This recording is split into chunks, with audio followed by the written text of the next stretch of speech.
आपण आजच्या पहिल्या कवितेकडे येऊया. एक खूप मजेशीर अशी कविता, एक खूप विनोदी कविता, म्हणजे एक विनोदी यमक जुळवणारी कविता. खूप छान आहे. आपले बरेच त्यांचे लेख आणि कविता मी वाचल्यात तुमच्यासमोर. खूप छान लिहितात ते तसे, पण त्यांची ही एक बाजू होती ते पण मला माहीत नव्हतं. ही अशी एक कवितासुद्धा ते करतील, कारण खूप मस्त कविता केली आहे. विक्रम इंगळे म्हणून आहेत आपल्या परिचयातले, त्यांची ही कविता आहे. त्यांच्या बऱ्याच कविता आणि कथा मी तुमच्यासमोर सादर केल्या आहेत, पण ही एक कविता एक खूप अलग ही शेड आहे इसमें. फुल कॉमेडी कविता आहे ही. तर ती कविता चालू करतो, मग आपण आपली रविवारची रुचकर संडे डिश तुमच्यापर्यंत मी आणणारच आहे. ती पण आजची मजेशीर आहे. या सगळ्या सद्य परिस्थितीला धरून आहे ती आजची संडे डिश. तर पहिली विक्रम इंगळेजी यांची कविता. तू एक पनिशमेंट, तू एक पनिशमेंट, तर मी मॅडम सॉरी मी मध्ये चालू. एक प्रियकर आपल्या प्रेयसीला बोलतोय, अशी कविता आहे ती. प्रिये तू एक कॅसिनो, प्रिये तू एक कॅसिनो, तर मी एक सट्टा. प्रिये तू एक कॅसिनो, तर मी एक सट्टा. तू शाही तोफ आणि मी देशी कट्टा. प्रिय तू एक कॅसिनो, तर मी एक सट्टा. तू शाही तोफ आणि मी देशी कट्टा. घालशील का गळ्यात माझ्या तुझ्या प्रेमाचा पट्टा. प्रिय तू एक कॅसिनो, तर मी एक सट्टा. तू शाही तोफ आणि मी देशी कट्टा. घालशील का गळ्यात माझ्या तुझ्या प्रेमाचा पट्टा. तू एक पनिशमेंट, तू एक पनिशमेंट, तर मी मॅडमचा सटका. तू एक पनिशमेंट, तर मी मॅडमचा सटका. तू दांडीचा मॉब आणि मी कामवालीचा फटका. तू एक पनिशमेंट, तर मी मॅडमचा सटका. तू दांडीचा मॉब आणि मी कामवालीचा फटका. बसशील का ग माझ्या बरोबर दोन घटका. तू एक व्हॅक्यूम क्लीनर, या. तू एक व्हॅक्यूम क्लीनर, तर मी एक झाडू. तू एक व्हॅक्यूम क्लीनर, तर मी एक झाडू. तू चांदीचा पेला आणि मी पितळेचा गडू. तू एक व्हॅक्यूम क्लीनर, तर मी एक झाडू. तू चांदीचा पेला आणि मी पितळेचा गडू. होईल का तुझा जिज्जू माझा साडू. क्या बात आहे. होईल का तुझा जिज्जू माझा साडू. तू एक बैठक, तू एक बैठक, तर मी एक बाकडे. तू एक बैठक, तर मी एक बाकडे. तू धगधगता अग्नी आणि मी वाखारीतील लाकडे.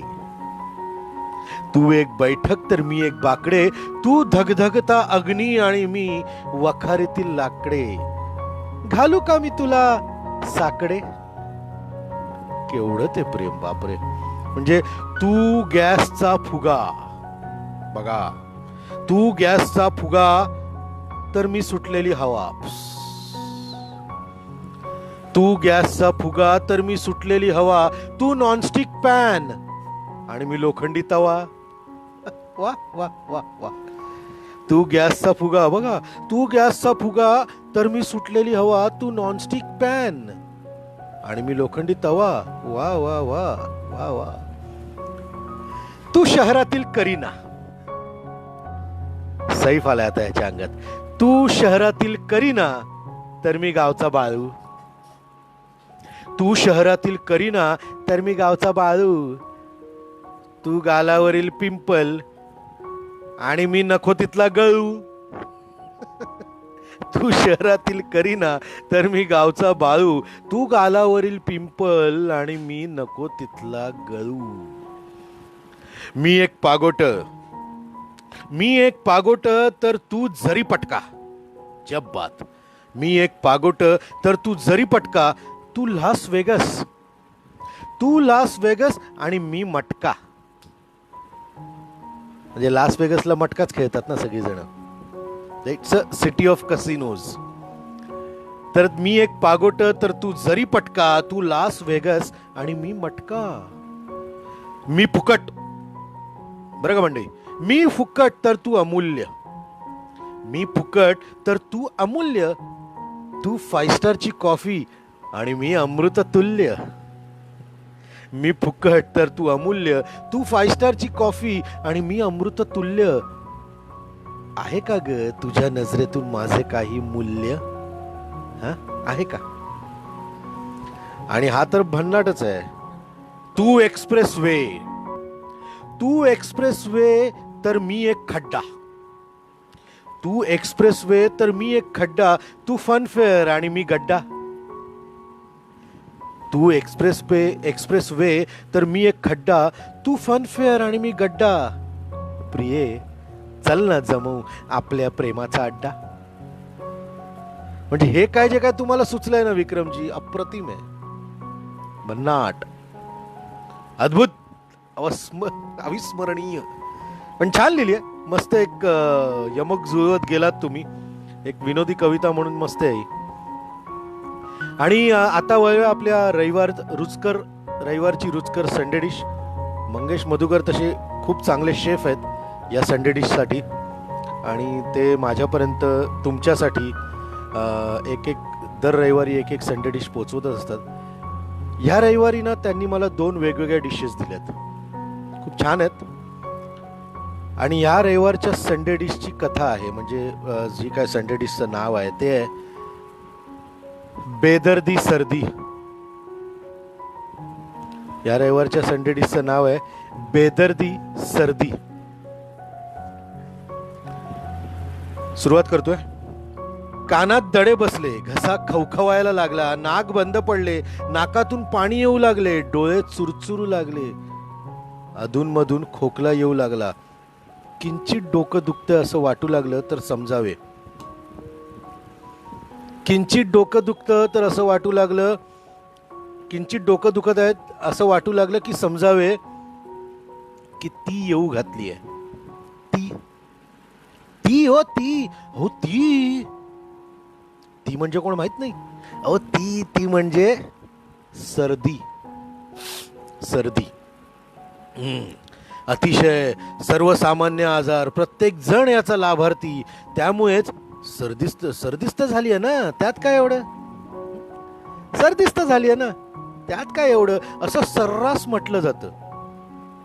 अशाच काही सर्दीग्रस्तांची ही व्यथा, अशाच काही सर्दीग्रस्तांची ही व्यथा ऐका.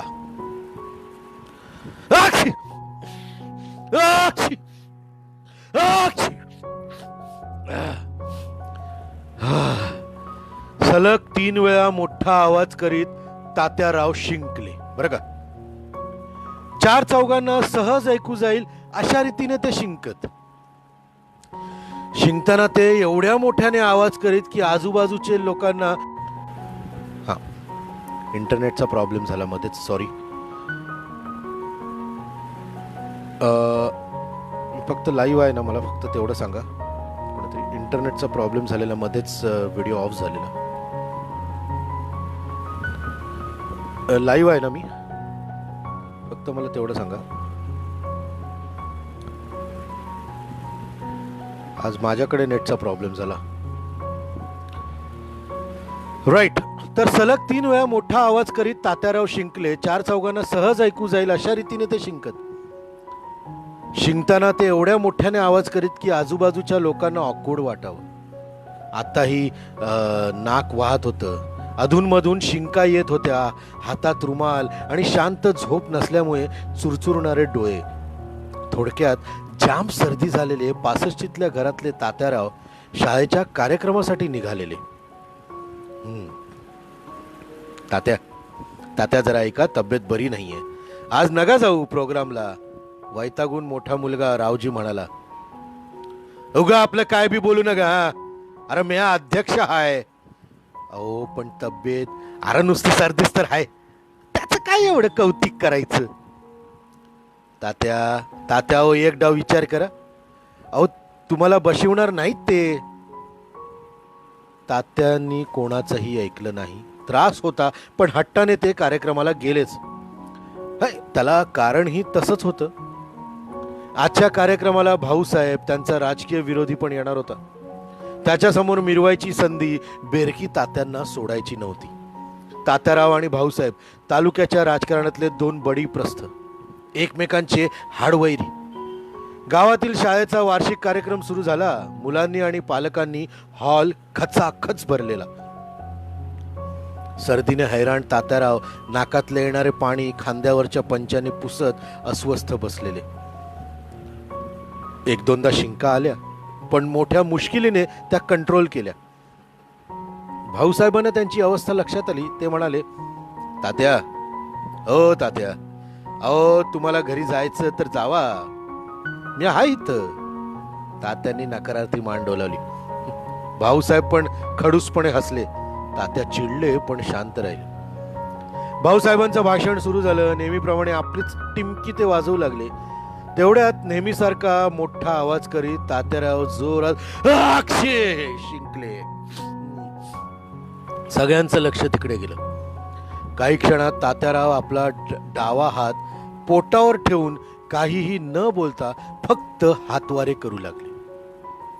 सगळीकडे धावपळ, गोंधळ सुरू झाला. भाऊसाहेबांचं भाषण अर्धवट, कार्यक्रमाचा विचका. तात्याराव खुर्चीतच बसलेले, उभे राहतच नव्हते. डावा हात तसाच पोटावर. सगळे घाबरले. काही वेळातच ॲम्ब्युलन्स आली. स्ट्रेचर वरून जाताना तात्यांचा डावा हात तसाच पोटावर होता. आपल्या पोटाला कोणालाच हात लावू देत नव्हते ते, अगदी डॉक्टरांना सुद्धा. स्टेजवरून जाता जाता सुद्धा माईक हातात घेऊन तात्यांनी कार्यक्रम सुरू ठेवण्यास सांगितले. नाही, शहरातल्या मोठ्या हॉस्पिटलात नेऊ, डॉक्टर आणि रावजी ॲम्ब्युलन्स मध्ये बोलत होते. कुठं बी जायचं नाही, गाडी डायरेक्ट घरला न्या. तात्यांचं बोलणं ऐकून दोघांनाही धक्का बसला. तात्या, साऱ्या दुनियेला माहिती आहे तुम्हाला किती त्रास झाला ते, रावजी म्हणाला. अरे माझ्या राजा, अरे ऐक, मला काय बी झालं नाही. आणि त्यानंतर तात्यांनी जी खरी परिस्थिती सांगितली ती ऐकल्यावर दोघं जण नुसते आणि नुसते हसतच सुटले. आता झालं असं होतं की तात्या सर्दीने बेजार. ते होते स्टेजवर, पण त्यांचं ना कार्यक्रमात बिलकुल लक्ष नव्हतं. पण खुर्चीचा मोह काही सोडवत नव्हता. एक दोनदा शिंका आल्या पण कशाबशा त्या आवरला. पण नंतर एक जोरात शिंका आली. त्यात तात्यारावांनी पायजम्याची बांधलेली घट्ट नाडी तुटली. मग काय अहो, सहनही होईना आणि सांगताही येईना अशी अवस्था. म्हणून डाव्या हाताने तुटलेली नाडी घट्ट पकडून तात्यारावांनी आपली इज्जत वाचवली. खरंच मंडळी, सर्दी बेदर्दीच. तर ही तात्यारावांच्या नाड्याची पहिली ही बेदर्दी सर्दीची कथा. त्याचप्रमाणे अजून एक छान कथा, दुसरी रुचकर संडे डिश. अखेर नको ती बातमी आली. प्रोजेक्ट कंपनीला मिळाला नाही. सगळे जाम टेन्शन मध्ये, खास करून प्रोजेक्ट टीम. ऑफिस मधला प्रत्येक जण अस्वस्थ होता. सगळ्यांना एकच भीती, आता बॉस काय करणार, कसा रिॲक्ट होईल याचा प्रत्येक जण अंदाज लावत होता. कारण बॉस 6 फूट उंच, भरभक्कम शरीर, तुळतुळीत टक्कल, बोकड दाढी आणि जरब बसावी असा आवाज, कायम ऐटीत आणि रुबाबात वावरणारा आणि भयंकर एटिकेट्स पाळणारा आणि समोरच्याला पाळायला लावणारा. सगळे कॉन्फरन्स रूम मध्ये जमले. तणावपूर्ण शांतता. बॉस नेहमीप्रमाणे वैतागलेला, चिडलेला दिसत होता, पण आरडाओरड न करता शांत बसला होता. कोणालाही झापत नव्हता, पण तरी टेन्शन होतंच, कारण शेवटी तो बॉसच. कधीही सुरू होईल याची खात्रीच. आपण बळीचा बकरा बनू नये हीच प्रत्येकाची इच्छा. बॉस अधूनमधून रुमालाने तोंड पुसत होता आणि टिश्यू पेपरने आपले लालबुंद झालेलं नाक सारखं सारखं पुसत होता. एटिकेटला प्रचंड महत्त्व देणारा तोच बॉस आज सार्वजनिक सभ्यतेचे निकष धाब्यावर बसवून सर्वांच्या समोर आवाज काढून नाक साफ करत होता, खोकत होता, पण सारखं सॉरी सॉरी सॉरी सॉरी म्हणणं चालूच होतं. खरं तर त्याला काहीच सुचत नव्हतं. इच्छा असूनही मोठ्याने बोलता येत नव्हतं. एका जागेवर बसणं तर अवघडच झालं होतं. चिडचिड वाढत होती. बॉस प्रचंड वैतागला. चिडला होता तो सर्दीवर. बॉसच्या शांत राहण्याचं कारण सर्दी हे सगळ्यांना समजलं. शेवटी मीटिंग कॅन्सल झाली. बॉस घरी गेला. सगळ्यांनी सुटकेचा निश्वास सोडला. गप्पांचा फड जमला. कॉफीची फरमाईश झाली. बॉस आणि सर्दी याविषयीची चर्चा चालू होती. कॉफी वाटत असताना ऑफिस पिऊन म्हणाला, सर्दीचा महिमाच मोठा. ती खरी लोकशाही मानणारी आणि पाळणारी. तिच्यासमोर सगळे समान. कोणीही मोठा नाही, लहान नाही, श्रीमंत गरीब असे पैशाचे भेद नाहीत. माणूस कितीही मोठा असला, त्याचा दरारा रुबाब असला तरी सर्दी सर्वांच्या समोर जमिनीवर आणते. सगळी ऐट उतरवते. एकदम आम आदमी बनवून टाकते. सगळे तिच्या समोर हतबल. अगदी खरंय. थँक्स थँक्स सर्दी, सगळे एकदमच म्हणाले. एक दोन अति उत्साहाने व्हॉट्सअप स्टेटस थँक्स सर्दी असे ठेवले.